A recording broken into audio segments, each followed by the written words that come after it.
Brass hinges and hardware can add a decorative look to virtually any home improvement project. The challenge, though, is that brass screws are a lot softer than steel screws. If you're not careful when you drive them in, you can snap them off or strip the head. So here's the trick. Start by drilling a pilot hole for the screw. Now this you need to do no matter what kind of screw you're driving in. It's particularly important when you're driving into hardwood, as I am here with this oak. And then, and here's the real trick, is take a steel screw that's the same size as the brass screw and drive it into the hole. And once it's fully seated, back it out.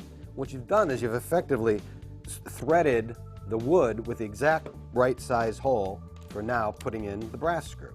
Now that we have that hole, this will go in easily without fear of stripping it or snapping it off.